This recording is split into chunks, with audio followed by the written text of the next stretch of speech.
started quite some time ago now with the Music Genome Project. So it's about using machine learning to help you be presented from music you like. Music you don't really know about, but that you're going to like because it's similar to some of the stuff you actually like. That's machine learning, that's AI. Amazon Echo, really, really successful Amazon project. A lot of deep learning in there, a lot of AI. Netflix, the Netflix competition, I don't know how many years ago is that now. Yeah? Netflix is really driven by AI, driven by data that the cable channels, they don't have. Yeah? Netflix knows exactly, what episodes you watch, how much you watch them, what you skip, etc. Yeah? They use that. Nest is, I thought that's so cute. Yeah, it's a thermostat that you, instead of programming it, and I know I tried to program my thermostat at home and it's impossible every time. I can't figure it out. It's really hard. Nest, you just teach it what temperature you like, and it figures out the rest. Yeah. Xbox One, I always pick that one because I worked with a guy that wrote the algorithm for Xbox Live. It's really, really hard to match up players in an online game so that they have maximum fun.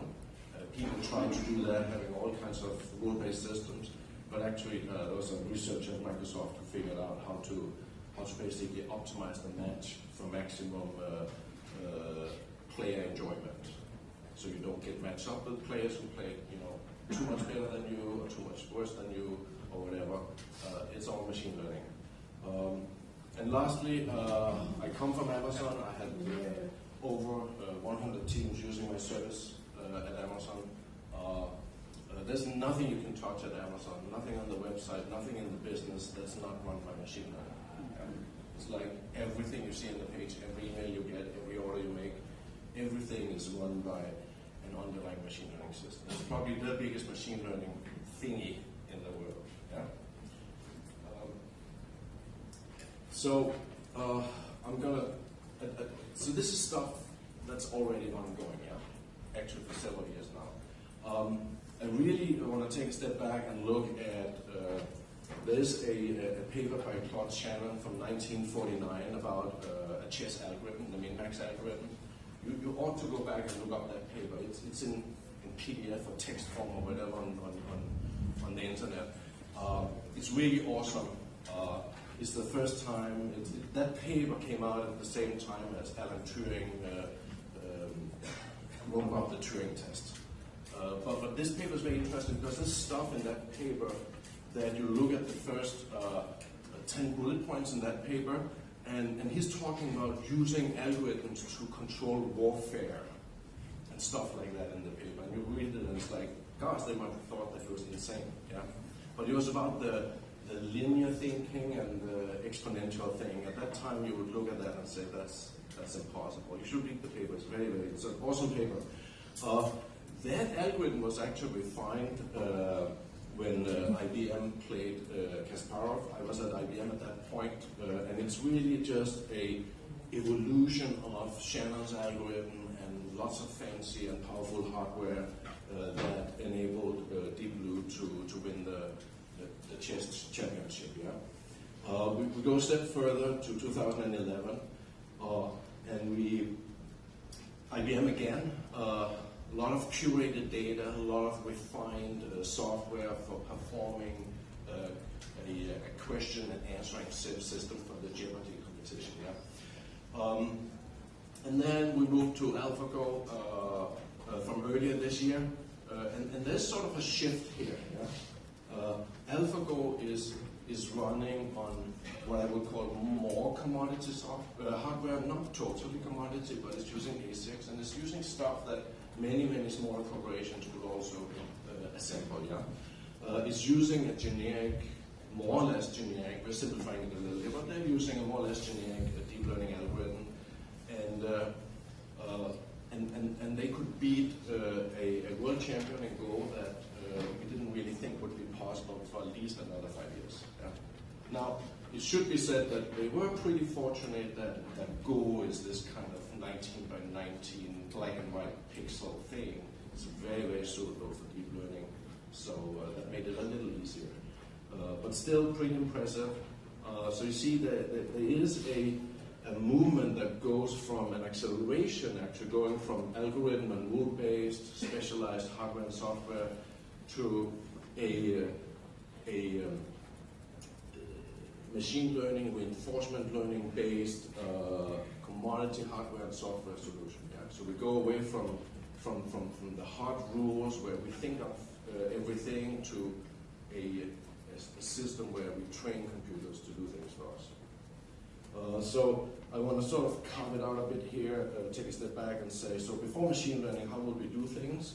We would have an all-knowing programmer. He would write a program, would feed data into the program would produce results, and there would be some feedback loop that's often called, bug tracking, and we'll go back and fix the software until it's doing what we're expecting. Yeah, it's really thinking that building corporations run on software built that way. That's really like thinking about the clockwork universe. You know this guy? Newton. Yeah. Newton thought that everything, past, present, and future, could be computed if you just had a big enough computing thingy. Yeah? But in fact, that's not the case. Yeah? We cannot build our businesses that way because there's other stuff going on. So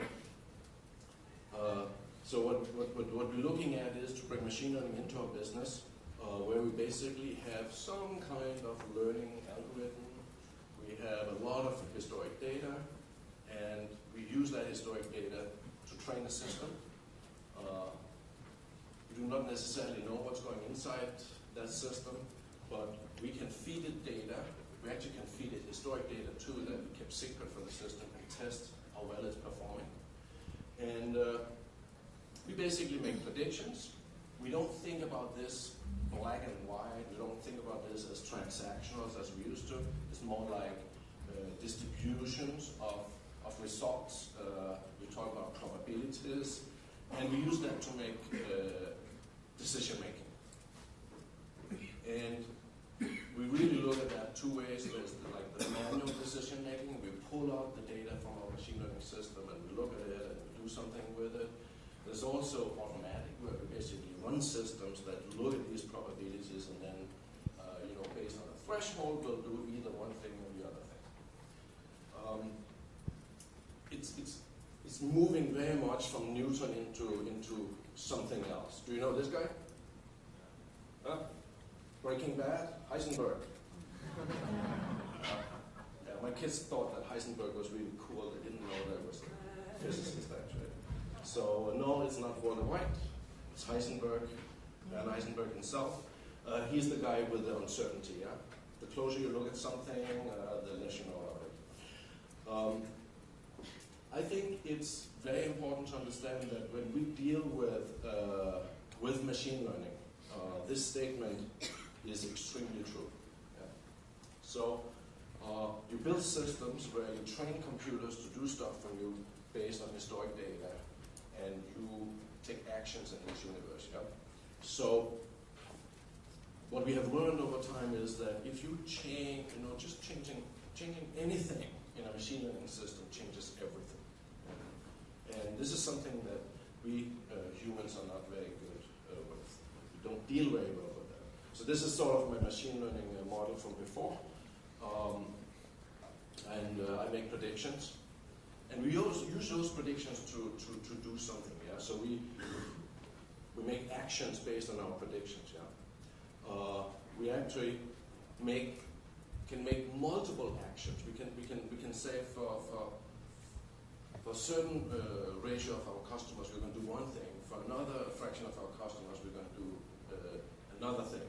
And basically what we do this way is that we run experiments. So based on the machine learning system, we now carry out different actions based on those predictions. Yeah? And we establish a feedback loop where those actions now change the data that is fed into the system. Yeah?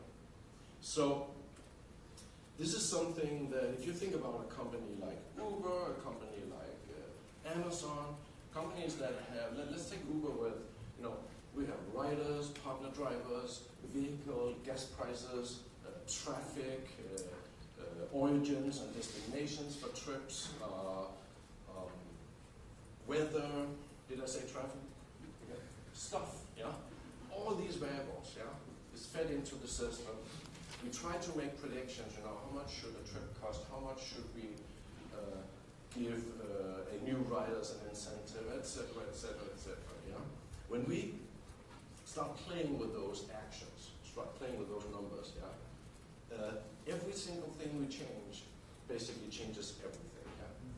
So when you have a system like that, do you think that any really, really good hire can solve that problem for you? Or any really, really fantastic group of employees is going to sit down in a bunker somewhere and figure all that out? It's going to be machines, and they're going to look at this, and they're going to look at all these numerous variables, all these free variables, and they're going to optimize and optimize and optimize. And that is happening today. Yeah? That is what's happening. So in a way, I want to say that I didn't dare to put it in print, but you can sort of think of this as the first step into what you call the autonomous corporation. Yeah? Where business decisions are being made by computers because the outcome is so complex and the variables are so many that nobody can. Gut feel is going to lead you nowhere. Sometimes in my talk here, I will give you some small challenges where you're going to use your gut feel to come up with an answer, and you're going to figure out you're going to be wrong every time. It sounds so simple, like you have a good sense of something, and you're so wrong. And that's how most of us run our businesses, and that's going to change.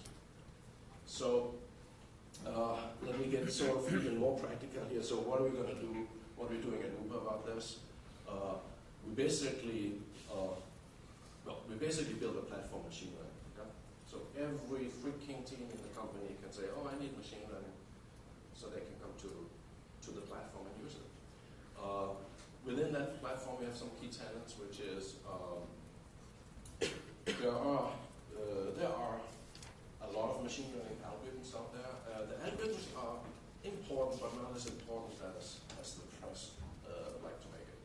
There are some key algorithms. They can be used in many, many different domains and be very beneficial. So what we basically do is that we take the best of those algorithms, we make them really robust, really reliable, and we put them in the platform so everybody can use them. Yeah? Traditionally, every data scientist will do something on his or her desktop and have something very ad hoc running. We basically take the best of the best and put it in the platform. We also built a scalable infrastructure. I showed you some of those numbers here, so you can imagine the amount of data coming into an organization like Uber's every day. Yeah? It's enormous. So if you as a data scientist working with a desktop computer, it's just not going to do it. Yeah? So really, really scalable infrastructure that can deal with very large amounts of data. And in business decisions, you don't want days and weeks, you may not even want hours to go by when you run experiments. You want to know it very quickly whether something is working or not. Integration with business data, that's an interesting one. Companies have all kinds of data, and some of you will be surprised to learn that that data can be very disorganized. Even in big established companies, there are all kinds of different versions of the data. Over time they change, things are added, things are removed. So in reality it's really, really hard for people to create systems that run in an automated fashion because the business data has all kinds of problems associated with it. So what we are doing is that we are trying to do our best to normalize our data so that they are easy to use for the system. Then there's this about automation. We have a sense of running a business across the world 24 hours a day. You cannot have people sitting and pushing buttons. So we need to create lots of automation. We can also not rely on hiring all PhD geniuses to do everything. Uber is a programs and platform organization. It's very similar to Amazon. So we have program teams. They build products. They run efforts. So you can see Uber Pool, Uber Eats, Uber Family, whatever they're called. There are tons of them. There are fraud, there are marketing. There's all these groups, each with a mission. And then underneath that is the platform team. I'm in the platform team. We're supposed to support these guys to do their job. Yeah? You don't want every program team, because they have a really good idea to launch something like Uber Eats. Yeah? But you don't want them to now have to hire 20 PhD data scientists to solve the menu composition problem. You want them to rely on easy to access machine learning technology that allows them to do their job without having to be rocket scientists. Yeah? Model management, this is often an overlooked one. So when one organization or one team is doing something today in machine learning, it's often not discoverable by any other team. But we found a lot of things like customer-related stuff, partner-related stuff. It's a lot of overlap. So what we call model management, basically the ability for you to discover data and models that other teams created so that you can reuse it to bootstrap your own specific business domain. This is something that's important too. And lastly, experimentation. That was my whole point, that when you do have machine learning, you need to know the outcome of the different decisions. And you need to be, it's not something you run an experiment for 3 weeks and then you have some guys looking at it for another week and then you make a decision. You want the experiment to run just as long as it needs to have a statistically significant result. You want to feed it back, you want to have the computer maybe run 10 experiments, just as long as they need to run, and then feed it back and then refine it. Okay. So experimentation is crucial. At Uber, just like a bunch of other companies, and we're going to be some here talking today too about this, is making machine learning an integral part of our engineering infrastructure.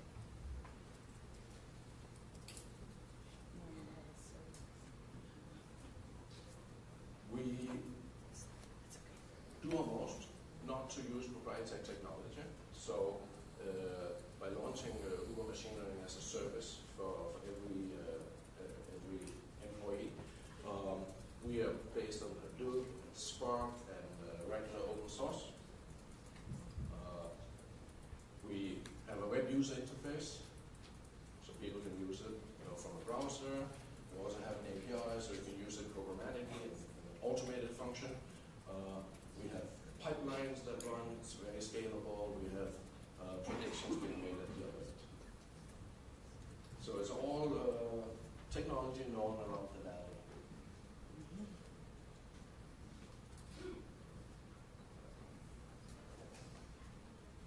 This is a snapshot of just one outcome of one algorithm. We visualize it so that this is stuff that maybe a PhD data scientist, he or she can do that. They can do that themselves. But if you happen to be a software engineer or program manager launching a new service, this may be stuff that makes it easier for you to understand what's going on. So we try to visualize it, we try to bring it down so that average software engineers understand what's going on, that it not becomes this very difficult science to execute on this. My message is that everybody can get started on this. It is not as futuristic as some people like to think. It is happening rapidly. I suggest that companies basically first and foremost look for low-hanging fruit.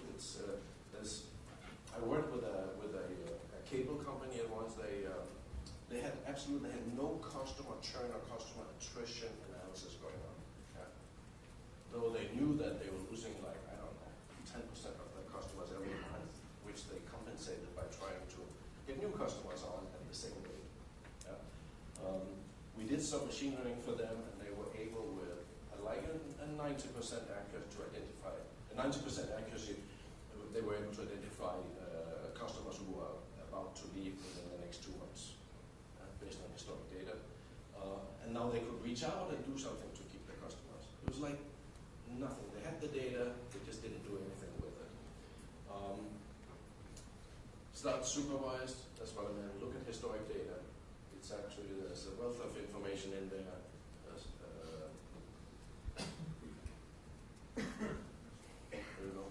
Do not necessarily start with big data. I don't know what big data is. Really big data is like something that takes hours and hours, if not days, to copy from one place to another place. That's big data.